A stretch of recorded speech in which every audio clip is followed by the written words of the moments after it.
Selamat sore, rekan-rekan saya yang beragama Islam sebentar lagi akan menjalankan ibadah puasa. Nah, kali ini khususnya rekan-rekan yang menjalankan ibadah puasa tapi mengalami kondisi kesehatan diabetes.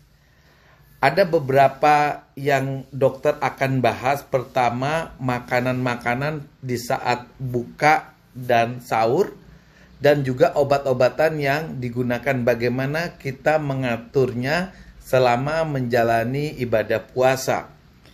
Nah, rekan-rekan mungkin harus mengetahui dulu ya, pentingnya indeks glikemik suatu makanan. Nah, indeks glikemik ini adalah suatu kondisi atau nilai suatu makanan. Semakin cepat suatu karbohidrat dalam makanan tersebut diproses menjadi glukosa. Artinya, kalau indeks glikemik suatu makanan itu tinggi, tentu makanan itu cepat sekali menjadi gula darah yang mengakibatkan gula darah kita tinggi. Nah, akibat gula darah kita tinggi, tentu kita akan mengalami buang air kecil yang sering. Buang air kecil yang sering ini akan mengakibatkan seseorang akan merasa sangat haus. Apalagi di saat ibadah puasa. Sehingga teman-teman harus memilih makanan-makanan dengan indeks glikemik yang rendah pada saat sahur. Agar sampai berbuka puasa nilai gula darahnya tidak cepat tinggi pada saat pagi hari. Sehingga kita tetap bisa menjalankan ibadah puasa tanpa merasa haus yang berlebihan.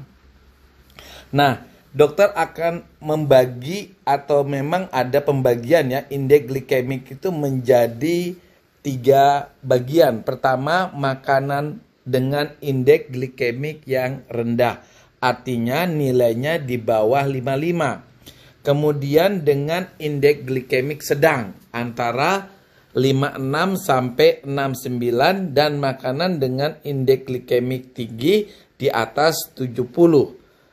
Kemudian makanan-makanan apa saja yang indeks glikemiknya rendah?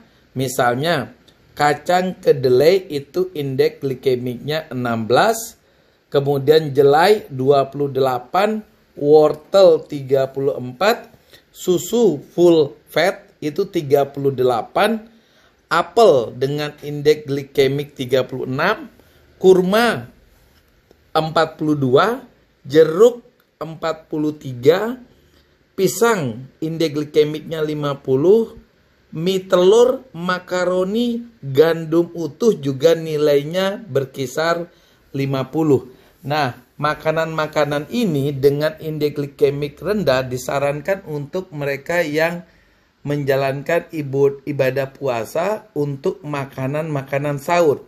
Sehingga ketika dia memakan pada saat dia sahur, kemudian dia menjalani ibadah puasanya, gula darahnya tetap tidak naik begitu tinggi pada saat jam-jam misalnya jam 9 pagi, jam 12 siang, sehingga rasa hausnya bisa sedikit berkurang. Sedangkan makanan dengan indeks glikemik sedang, misalnya jagung manis itu 52, kemudian nanas itu 59, madu 61, ubi 63, dan labu 64. Nah, indeks glikemik sedang ini bisa sudah dikonsumsi bagi rekan-rekan yang mengalami diabetes, tetapi pada saat sahur harusnya jumlahnya cukup dibatasi. Karena memang dia tidak tergolong tinggi tapi juga tidak tergolong rendah. Jadi ada pembatasan pada makanan-makanan dengan indeks glikemik sedang. Nah, sedangkan yang tinggi ini harusnya tidak dikonsumsi pada saat sahur, tapi sebaiknya dikonsumsi pada saat buka puasa. Misalnya kerupuk beras, indeks glikemiknya 87, kemudian kentang rebus 78, semangka 76, roti tawar putih 75, nasi putih 73, sereal jagung 81, dan gula pasir dengan indeks glikemik 100. Artinya kalau kita mengkonsumsi makanan ini pada saat sahur, tentu gula darah kita akan cepat naik di pagi hari, kemudian frekuensi kencing kita akan jauh lebih sering sehingga kita cepat sekali merasa haus. Jadi teman-teman yang beribadah puasa sebaiknya memilih makanan dengan indeks glikemik yang rendah. Nah, kita kembali ke topik obat-obat diabetik. Nah, obat diabetik itu ada yang dikonsumsi 3 kali sehari, ada juga yang 2 kali sehari atau 1 kali sehari. Bagi rekan-rekan yang mungkin kalau mengkonsumsi obatnya antara 1 kali atau 2 kali mungkin tidak mengalami kesulitan, misalnya dimakan, dibuka, atau di sahur. Tetapi bagi rekan-rekan yang meminum obat dengan dosis 3 kali sehari, itu misalnya aja metformin. Kan metformin diminum di makan pagi 1, makan siang 1, dan makan malam 1. Tapi dengan ibadah puasa mungkin bisa diubah menjadi jam buka dan jam sahur. Begitu juga dengan rekan-rekan yang sudah menjalani pengobatan insulin. Insulin yang mungkin long acting itu yang biasanya disuntik di jam 10 malam itu bisa dipindahkan mungkin di jam 8 malam agar istirahat malamnya tidak mengalami gangguan.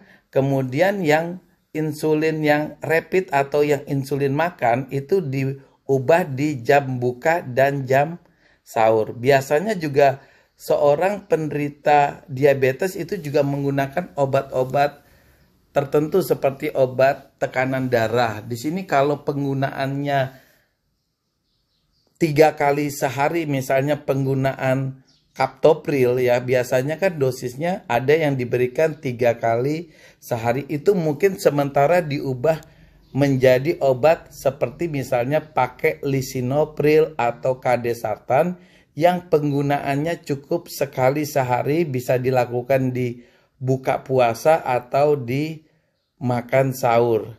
Nah, inilah rekan-rekan tip buat teman-teman rekan-rekan Islam yang menjalani ibadah puasa sedang mengalami penyakit diabetes agar diabetesnya tetap terkendali tanpa mengganggu ibadah puasanya.